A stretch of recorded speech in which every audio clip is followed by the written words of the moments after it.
Hello दोस्तों, आज मैं फिर हाजिर हूँ अपने चैनल जुनून हमारा पर एक नई जानकारी के साथ बोर्ड एग्जाम के बारे में। आज हम बताएंगे आपको कि बोर्ड एग्जाम के दौरान यानी परीक्षा हॉल में आप पहुँचे तब आपको क्या-क्या करना है, क्या-क्या सावधानियाँ बरतनी है और कैसे करें कि अच्छा से अच्छा नंबर पाएँ और सहजता से अपने लक्ष्य को पा सकें। तो जैसा कि मैं पिछले वीडियो में बताया था आपको कि बोर्ड एग्जाम के पहले हम क्या-क्या करें कि अच्छे नंबर पाएँ और वो मार्क्स हमारे ऐसे हों कि सारी ज़िंदगी हमको हँसाएँ। आज हम बात कर रहे हैं कि बोर्ड एग्ज़ाम के दौरान क्या करें? जैसा कि मैंने पिछले वीडियो में आपको बताया था कि जब आप घर से निकलें तो अपना एडमिट कार्ड और अपना उसके साथ जो होता है रजिस्ट्रेशन कार्ड, स्केल, पेंसिल जो भी महत्वपूर्ण चीज़ें हैं उसको रख लें। हाँ, अब आप जब गेट पे एंट्री कर रहे हैं, कॉलेज में पहुँच गए जहाँ आपका सेंटर है, इस चीज़ का पूरा ख़्याल रखें कि आपके पास कोई भी कागज़, एडमिट कार्ड और रजिस्ट्रेशन कार्ड के अलावा नहीं होना चाहिए।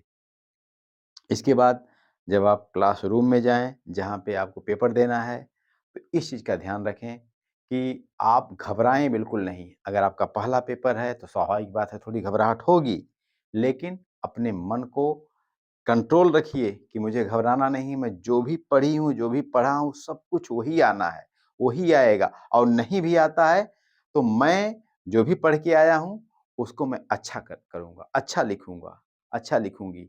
इस चीज़ की भावना से, इस सोच से आप एंट्री करिए और उसके बाद अगर आप शुरू में लेट करके एंट्री करते हैं, तो घबराहट होना और बड़ी बात हो जाती है कि घबराहट होना ही होना है क्योंकि आप देर से एंट्री किए हो।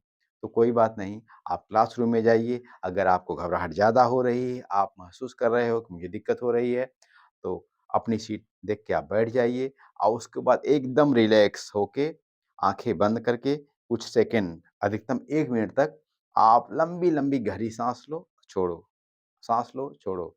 मुश्किल से 1-2 मिनट में ही आप नॉर्मल हो जाओगे।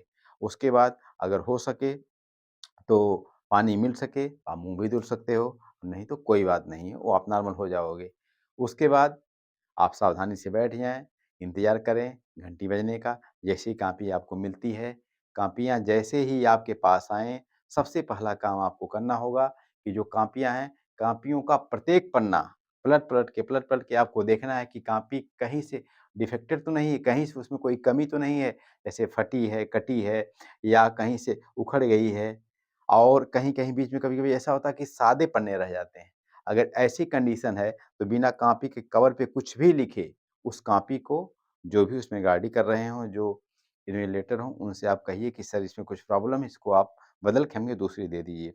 वो आप दूसरी कॉपी ले लीजिए और उसके बाद उन कॉपियों को आराम से दूसरी कॉपी को भी चेक कर लीजिए। अगर कोई प्रॉब्लम नहीं है, तो अब आपको क्या करना है, उसका जो कवर पेस्ट है, उसपे अपना अनुक्रमांक सावधानी से भरना है। जो भी उसमें भरना है सावधानी से भरिए। अगले वीडियो में हम आपको बताएँगे कि कैसे भरना है, क्या भरना है।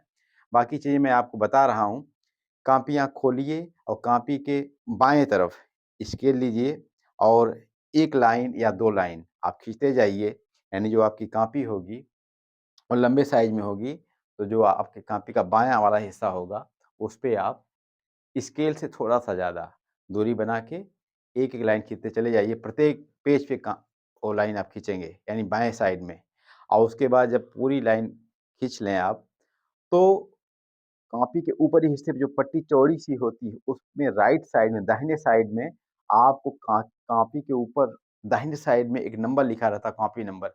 उस नंबर को प्रत्येक पन्ने पे आप लिख डालें और रोल नंबर अपना जो कि आपके एडमिट कार्ड में होगा, वहाँ से लेके देख के आप नीचे जो पट्टी होती है, पतली पट्टी होती है नीचे, राइट साइड में रोल नंबर लिख डालें। प्रत्येक पेज पे ये काम आपको कर लेना है पहले ही। उसके बाद जब पेपर आपको मिलता है, तो जब पेपर मिलता है तो पेपर को बहुत सावधानी से पढ़ें और सबसे बड़ी बात है पेपर पढ़ते समय आप गलतियाँ क्या करते हो, यह नहीं देखते हो कि कै कौन-सा क्वेश्चन कितने नंबर का है। नंबरों पे आपका फ़ोकस नहीं रहता, आप सोचते हो मैंने क्वेश्चन तो पूरा कर लिया, लेकिन ऐसी गलती नहीं करना है। इस चीज़ का पूरा ध्यान देना है कि क्वेश्चन अति लघु उत्तरीय है, लघु उत्तरीय है, बहुविकल्पीय है, कैसा क्वेश्चन है, इस पे आप ध्यान दोगे और कितने नंबर का क्वेश्चन है। कभी-कभी क्या होता है कि आप पढ़ के खूब आए हो, वो क्वेश्चन जो आपने लॉन्ग में पढ़ा था, यानी आप 4 नंबर, 5 नंबर के जो क्वेश्चन आते हैं, उसके लिए आपने पढ़ा था, लेकिन वो आ गया है 2 नंबर में और आप उसको जो है 3-4 लाइन, 10 लाइन तक आप लिखते चले गए और आपको मिलेगा 2 ही नंबर। अगर आप 2 लाइन लिखते हो तो भी 2 नंबर लिखेगा मिलेगा और आप अगर ज़्यादा भी लिखते हो तब भी उतना ही मिलेगा। इसका ध्यान रखें कि नंबरों के हिसाब से आपको उसको लिखना है। अगर ज़्यादा नंबर का क्वेश्चन है, तो 1 पेज, डेढ़ पेज तक जाएगा और कम नंबर का क्वेश्चन है, तो मुश्किल से आपको आधा पेज, 2 लाइन, 3 लाइन लिखना है। 1 नंबर के जो क्वेश्चन है, वो तो 1 पॉइंट में होता है, यानी 1 शब्द में हो जाता है उसका उत्तर, कभी-कभी 1 लाइन में होता है। 2 नंबर का क्वेश्चन है, तो 2 से 3 लाइन, अधिकतम 4 लाइन तक लिख सकते हो, बहुत अच्छा अगर आप लिखना चाह रहे हो, व्याख्या उसकी करना चाह रहे हो तो। हाँ, अब बात करते हैं ओएमआर शीट। ओएमआर शीट जो होती है, उसमें कंप्यूटराइज़्ड शीट होती है, बहुत सावधानी से आपको भरना होता है, रोल नंबर उसमें आपको भरना होगा, उसमें आपको नाम भरना होगा, नाम तो नहीं भरना होता, उसमें आपको रोल नंबर भरना होता है और साथ में जो क्वेश्चन होता है ए, बी, सी, डी जो बहुविकल्पी क्वेश्चन होते हैं, उनको दर्शाना होता है कि ए सही है, बी सही है, सी सही है या डी सही है। तो सबसे पहली बात है कि जब ओएमआर शीट आप भरते हो, तो कई बार क्वेश्चनों को आप देखते हो, पेन आपकी खुली रहती है, जब आप पलटते हो ओएमआर शीट या क्वेश्चन पेपर पलटते हो, तो उस दौरान क्या होता है कि उसकी जो स्याही होती है, आपके पेन की ओएमआर शीट पे चल जाती है। अब ऐसे में ओएमआर शीट आप बदल नहीं सकते हो और आपका किया कराया पूरा जो भी आपने किया है, वो खराब हो जाता है। यानी उसपे आप उसको बदल नहीं सकते हो, चेंज नहीं कर सकते हो, इसलिए वो आपकी ओएमआर शीट भरी-भराई बेकार हो गई अगर उसपे पेन चल गई। इससे बचाना है कि ओएमआर शीट भरते समय आपको पूरी सावधानी से भरना है कि किसी भी प्रकार की ऐसी गलती न करें कि ओएमआर शीट मेरी पूरी तरह से बेकार हो जाए। उसके बाद उसमें 4 विकल्प होते हैं ए, बी, सी, डी। तो मान लीजिए कोई विकल्प अगर आपका सही है, उसको ही काला करेंगे। जैसे हमने बताया कि उसमें गोले रहते हैं, 4 गोले होंगे ए, बी, सी, डी। अगर मान लीजिए जो गोला आपको रंगना है, उसको एक ऐसी पेन से रंगेंगे जिसकी नोक थोड़ी चौड़ी हो। वो हम बताएँगे कौन-सी पेन है, अगले वीडियो में आपको बता देंगे। तो रंगेंगे कैसे? अंदर वाले पार्ट से पहले हम चलाएँगे अपनी पेन। गोले के अंदर वाले पार्ट को छूते हुए हम पेन चलाएँगे और पूरा एक चक्कर यहाँ तक चला देंगे, ठीक है? इसको चला देंगे। जब ये पूरा हमको लगेगा कि हमने इस लाइन को छूते हुए एक लाइन खींच दिया है अंदर से, उसके बाद इसको हम आराम से ऐसे भर देंगे। ये हमारा ओएमआर शीट का जो सही आंसर था, उस गोले को हमने काला कर दिया या नीला कर दिया। अब इस चीज़ का ध्यान रखेंगे कि अगर हमने इसको सही भरा है और सही हमें जानकारी थी कि इसका आंसर यही होगा, तभी हम भरें और कभी कटिंग ना करें। कभी-कभी बच्चे क्या होता है उनको लगता है कि अरे मैंने तो गलत भर दिया, बी भर दिया, इसका ये आंसर सही था। तो इसको काट के दूसरा वाला गोला रंगते हैं। अगर आप इसको काट दिए, गलत भर दिए और काट के बना दिए, तो कोई मतलब नहीं है। तब आप उस क्वेश्चन पे नंबर नहीं पाओगे। इसलिए सावधानी से भरें, जब क्वेश्चन आता हो तभी भरें, नहीं तो मत भरें। इस पे आप रबड़ भी मत लगाइए। कभी-कभी बच्चे क्या होता घर से लाते हैं फ्लूइड यानी व्हाइटनर लाते हैं, उसको लगा के इसको ढक देते हैं, इस पे चला देते हैं, सफ़ेद कर देते हैं। ऐसा भी मत करिए। कुछ बच्चे ब्लेड ले आते हैं, इसको खुरच-खुरच के रंग हटा देते हैं कि अगला क्वेश्चन मेरा जो सही है उसको मैं करूँ, उसको काला करूँ। ऐसा मत करिए। कोई मतलब नहीं है आपके काट-पीट करने का। इसलिए जो सही है उसी को रंगिए, नहीं तो छोड़ दीजिए। उसके बाद ओएमआर शीट को जब सबमिट करते हो आप, तो उसको सावधानी से जब पूरी तरह से आप भर लें, उसको सावधानी से उल्टा करके रख दें और ऐसी जगह रखें जहाँ पे पेन छूने के चांस नहीं हो। उसमें पेन अब नहीं लगनी चाहिए, उसको अच्छे से कहीं किनारे रख दें। अपने डेस्क पे ही अच्छे से किनारे रख दें। अब बात करते हैं कॉपी आपने चेक कर लिया, आपने अपना एडमिट कार्ड और रजिस्ट्रेशन कार्ड चेक कर लिया। अब उसके बाद कॉपी पर लाइन भी आपने खींच लिया है, कॉपी पर रोल नंबर भी आपने कर लिया है। अब उसके बाद पेपरों को सावधानी से आपने पढ़ भी लिया। अब ध्यान देना है आपको कि जो आता हुआ क्वेश्चन है, उसको पहले करना है। ये बहुत महत्वपूर्ण चीज़ है। कभी-कभी क्या होता है कि किसी ने आपको बता दिया कि नहीं क्रम से ही किया जाता है, ऐसा एकदम नहीं है। क्योंकि first expression is last expression होता है। यानी शुरू में अगर आपने रंग जमा लिया, शुरू में आपने प्रभावित कर दिया एग्जामिनर को जो कॉपी चेक कर रहे हैं, तो समझिए कि आपका शुरू अगर अच्छा है तो अंत भी अच्छा होगा। इसलिए शुरू में आपको अपना रंग दिखाना है कि मैं पढ़ने में बहुत अच्छा हूँ, जो लिखा हूँ सुंदर लिखा हूँ, सही लिखा हूँ। इसलिए सही क्वेश्चन जब जो आ रहा उसी को आपको शुरू में करना है। हाँ, कभी-कभी ऐसा होता है कि क्वेश्चन मुझे शुरू के 2 क्वेश्चन आ रहे हैं, उसके बाद उसमें के 2 क्वेश्चन नहीं आ रहे हैं। इस कंडीशन में क्या है, आप शुरू के 2 क्वेश्चन कर दीजिए, बाकी क्वेश्चन बाद में करिए, कोई प्रॉब्लम नहीं है। सुंदर लिखिए, कटिंग मत करिए और कटिंग के अगर चांस हैं, तो एक बार काटना है। उसको रगड़-रगड़ के कई बार नहीं काटना, क्योंकि अपनी गलतियों को छुपाया जाता है। कटिंग एक बार करोगे, तो लगेगा कि कुछ गलती थी, इस बच्चे ने काट दिया है। लेकिन अगर उसको आप रगड़-रगड़ के कई बार काला करोगे, नीला करके एकदम उसको ढकोगे, तो जो गलती आप छुपा रहे तो वही कॉपी में दूर से ही दिखेगी। इसलिए कॉपी को गंदा न करें, एक ही बार में कटिंग करें। उसके बाद कभी-कभी कुछ पेपरों में ग्राफ पेपर मिलता है, जैसे मैथ के पेपर में कभी-कभी ग्राफ के क्वेश्चन होते हैं और सामाजिक विज्ञान का अगर पेपर हाई स्कूल का है, तो उसमें जो है मैप मिलता है आपको। तो जो मैप है या जो ग्राफ है उसको आप कॉपी में जहाँ पे वो क्वेश्चन आया है, यानी जिस नंबर पे क्वेश्चन है, उसी जगह पर उस ग्राफ पेपर को लगाएँ और उसी जगह पर उस मैप को भी लगाएँ। कभी-कभी बच्चे क्या करते हैं, मैप को तिरछा लगा देते हैं। मैप को तिरछा मत लगाइए, मैप को सही पोज़ीशन में ही लगाइए। और कॉपी को टैग करने के दौरान ये ध्यान दें कि मैप भी अंदर से टैग हो रहा है कि नहीं हो रहा। यानी मैप को भी लेके आपको टैग करना है। कभी-कभी बच्चे क्या करते हैं कि मैप को अंदर रख देते हैं और जब कॉपियाँ जमा होती हैं, कभी-कभी उसमें मैप गिर जाता है या जो कॉपी एग्ज़ामिनर चेक कर रहा तो मैप गिर गया, अगर टैग नहीं हुआ है तो। इस चीज़ का ध्यान रखेंगे कि टैग हम अच्छे से करेंगे मैप को। और बच्चे कभी-कभी आप बी कॉपी भी लेते हैं। आप लेते हो बी कॉपी भी, कभी-कभी सी कॉपी भी लेते हो, तो बी, सी, डी जो भी कॉपी आप ले रहे हो, तो वाक़ई तो कॉपियाँ बी, सी, डी नहीं होती हैं, बी1, बी2, बी3, बी4 ऐसे होती हैं।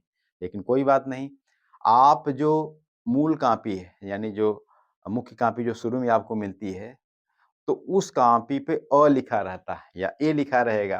तो अगर अ लिखा है हिंदी मीडियम के आप हो, तो अ के आगे धन ब 1 फिर धन ब 2 फिर धन ब 3 जितनी कॉपियाँ आप ले रहे हो उसको जोड़ते जाओ।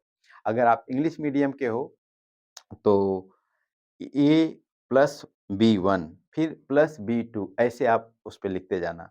ये ज़रूर लिख देना क्योंकि बी कॉपी जब जोड़ोगे तो उसका उल्लेख पहली कॉपी पे होना चाहिए और बी कॉपियाँ जो टैग करोगे, इस चीज़ का ध्यान रखेंगे कि बी कॉपी हमारी टैग जहाँ की जाएँगी जो पहली कॉपी आपकी है उसका क्वेश्चन जहाँ खत्म होता है यानी उसका कवर पृष्ठ जहाँ खत्म होता है, उस कवर पृष्ठ से मिला के दूसरी कॉपी का जो मूल पृष्ठ है उसको मिला के हम कॉपियाँ टैग करेंगे और कम से कम 2 जगह आपको टैग करना है। ये नहीं कि कोने पे ऊपर बाँध दिया और नीचे छोड़ दिया।